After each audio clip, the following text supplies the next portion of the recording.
여러분 안녕하십니까? 광주 MBC 뉴스데스크입니다. 코로나19가 확산하면서 그 여파도 일파만파로 번지고 있습니다. 지역 경제에 미치는 부정적인 영향도 커지고 있습니다.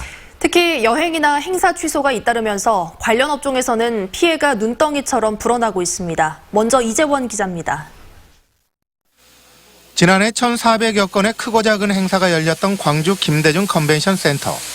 하루에 한 차례 이상 방역을 실시하고 열 화상 카메라까지 동원했지만 코로나19의 여파를 피해가지는 못했습니다. 3월 말까지 예정된 행사 100여 건이 취소되면서 벌써 5억 원이 넘는 손실이 발생했습니다. 전국적인 확산세가 다음 달까지 이어질 경우 피해액은 20억 원이 넘을 것으로 추정됩니다. 코로나 바이러스 사태가 진정될 때를 대비해서 안전하고 깨끗한 컨벤션센터가 될 수 있도록 인적, 물적, 시설적으로 만반의 준비를 하고 있습니다. 줄을 잇고 있는 행사 취소는 연관 업종들의 피해로 고스란히 이어지고 있습니다. 호텔과 주변 식당은 물론 이벤트 업체까지 50여 개 업종에서 동시다발적으로 피해가 발생하고 있습니다. 특히 여행업계는 직격탄을 맞았습니다. 우리나라 국민들에 대한 입국 저지가 세계 도처에서 잇따르면서 피해가 더욱 심각해지고 있습니다. 지금까지 취소된 건수가 광주에서만 1,000건을 넘어섰고 전화 문의까지 뚝 끊기면서 직원들을 휴가 보내는 업체가 속출하고 있습니다.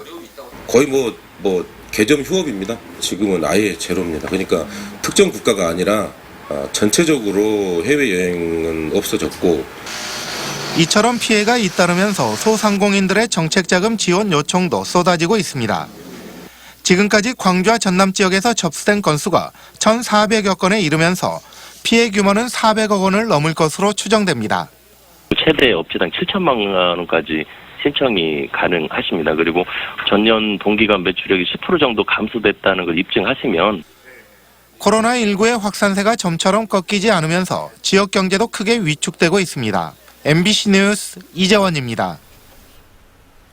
코로나19 때문에 다들 힘들지만 의료 취약계층은 더 큰 어려움을 겪고 있습니다. 하지만 대책이 소극적이라는 지적이 나옵니다. 보도에 송정근 기자입니다. 국가 동원령에 따라 감염병 전담병원으로 추가 지정된 광주 시립 제2요양병원.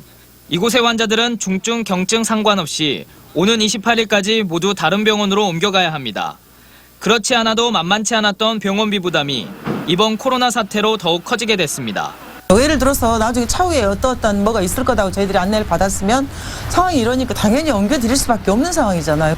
코로나가 아니라도 지금 위중할 상황인 그런 중증 환자들을 이렇게 아무 대책 없이 이렇게 무조건 옮기라고 한다는 거는 참 있을 수 없는 일 같아요.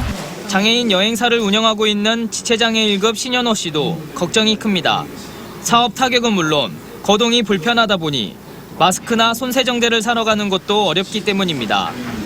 코로나 사태나 이럴 때 터질 때만이라도 긴급 지원처럼 이렇게 조금씩 늘려주시는 거나 유연적으로 지자체에 대처를 해주셨으면 좋겠다는 생각이 들더라고요.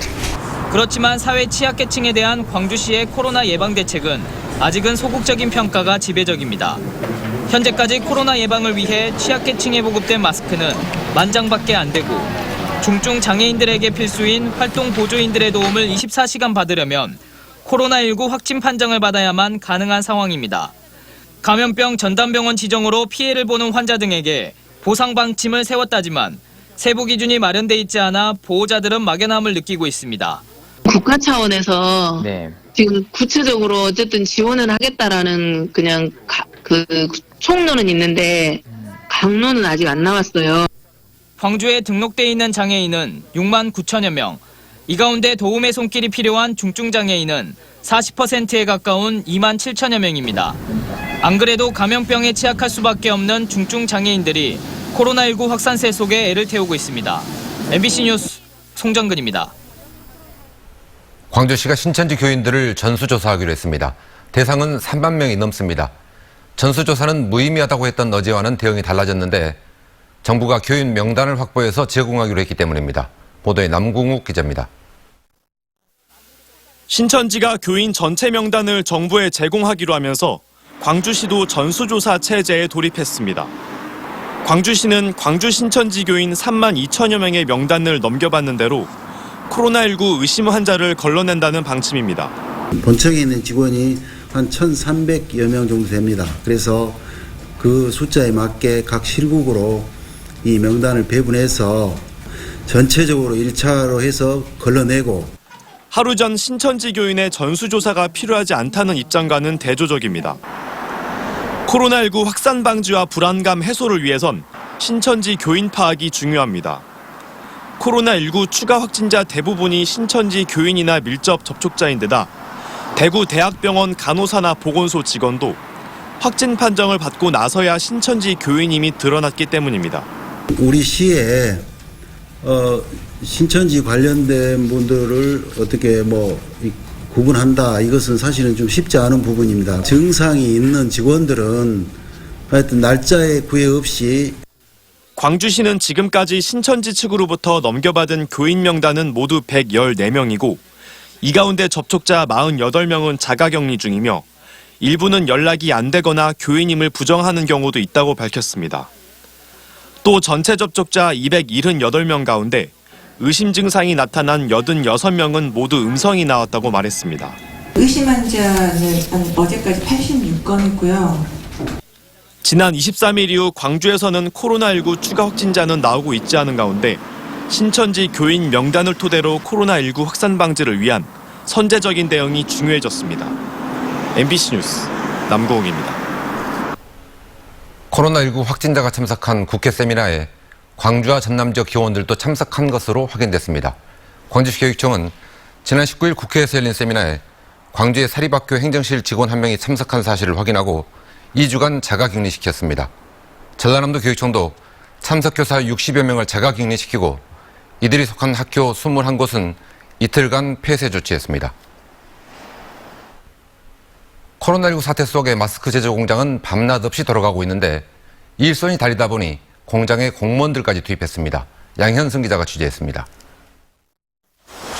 전남 영암군 대불 국가산업단지의 한 보건용 마스크 제조 공장.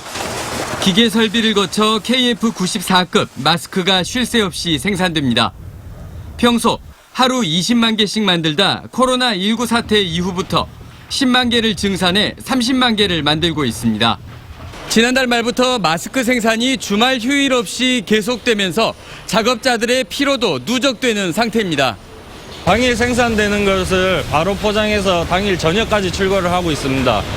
이게 코로나 사태로 인해서 장기전으로 진행될 것 같은데 지금 저희 작업자들 야간까지 작업하다 보니까 기계가 생산하는 마스크를 포장해야 출고할 수 있는데 포장 인력 10명을 추가 투입해 야간 작업까지 해도 일손이 부족한 실정입니다. 요즘 매일같이 하루 100만 장씩 주문이 밀려들고 있기 때문입니다. 결국 공무원들까지 마스크 제조 공정에 투입됐습니다. 코로나19 사태가 잠잠해질 때까지 영암군 공무원 30-40명이 마스크 수량을 세고 포장하는 단순 작업을 맡았습니다. 앞으로 장기적으로 지원할 계획이고 하루에 약 7만 장의 추가 생산을 할 수 있을 것으로 예상하고 있습니다. 당장 일손은 덜었지만 마스크 공장이 모든 고민을 다 떨쳐낸 건 아닙니다. 중국 원자재 수입이 불가능해져 하다못해 귀에 거는 끈, 콧등 고정용 철사까지도 수급 전망이 여의치 않기 때문입니다. MBC 뉴스 양현승입니다.